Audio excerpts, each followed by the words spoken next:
akin ng ganyan. Para ka talaga sa iyan. Para Oo, sa'yo oo. yan, ayan. Para kilala ko tong mga tao na to. Ayun. Yan, kilala mo na yan. Pero hindi ko mga kilala to. Sabi mo kilala. Yung mga, ngayon lang, ayan Nag-usap mga, kayo ni, ni Jasmine. yan. Nako, Maldita. matapang si Jasmine. Ay, naku, hindi ko urungan tapang niya. Naku. Hi guys, ito kami ngayon guys na may alam ka ba yung aso na nagnanakaw?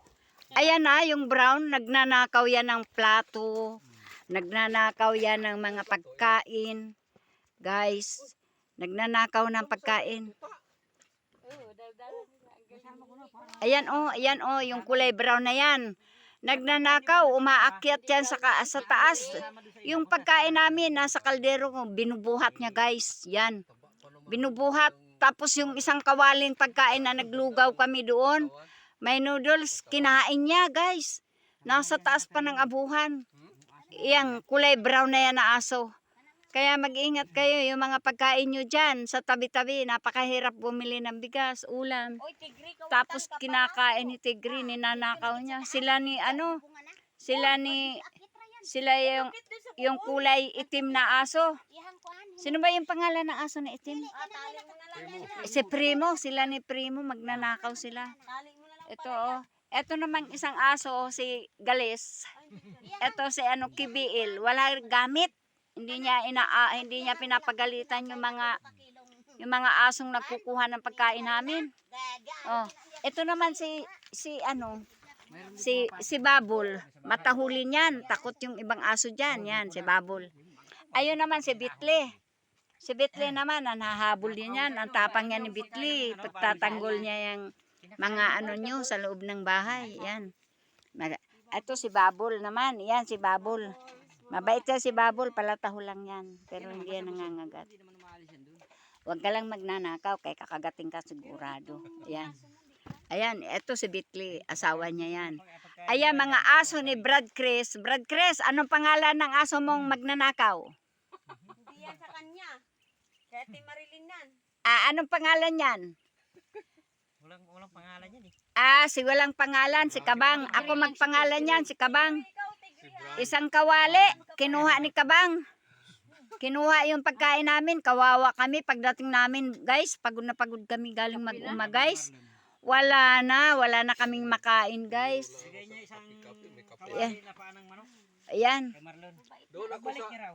Pero pagka walang babaw. pakatama din na dilusi. Ay, yung aso yung nandun sa Ano ako? nandun to eh.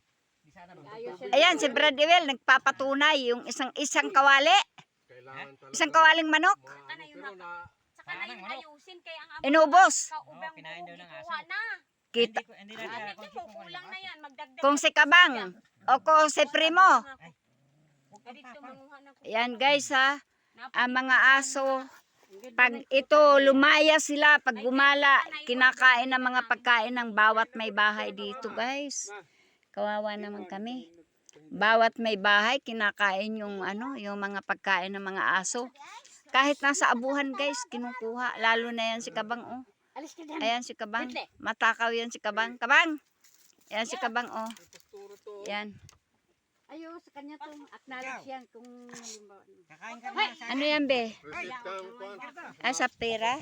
Ayan. Ay, ayos yan. Pinagawan ko kay... Yan. Yan ang maganda. Sabi ko may Yan. Ay, mayroon pa dito. Ayan. Madami yan. Ay, akin na lahat yan. Kaya para magamit natin, magbibigayan na sila ng mga pambayad nila. ano daw ng mga ano to? Timin.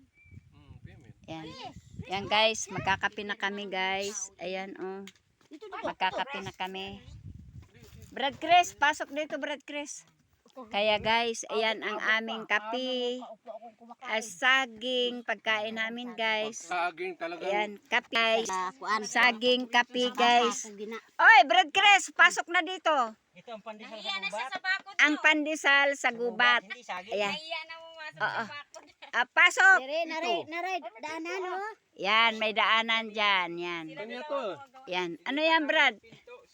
Brad, ano yan? Yan ah. Yung kuan. Tindan. bahala na si Presyan kay magkumpleto siya sa mga pangangailangan. Yan, salamat guys sa pandesal na saging. Ang pagkain dito na pandesal saging, guys. Ayan oh. Ayan oh, ayan oh. Ayan oh. Wow, sarap no. Salamat. O Brad, sige na, kain na kayo. Ayan, dyan na muna guys. Salamat guys, salamat guys. Thank you, bye. Anong kakainin? Saging, pandesal. Saging, pandesal. Tingnan mo. Ang ganda ng duyan-duyan ni Sister Liti. Sister Liti. Ayan si Pris Belma, may alagang chocho. Ayan. Ayan si Brad Chris na masipag maghakot ng kawayan. Hindi nawala, di meron na sa... Ayan si Brad Ewil, masipag maghakot ng kawayan na maliliit. Oh, hanggang dyan na lang guys. Magmerienda muna kami guys. Bye-bye. Dili ka sarga dehang katulon man ka. Yahaha. Cute nga yun.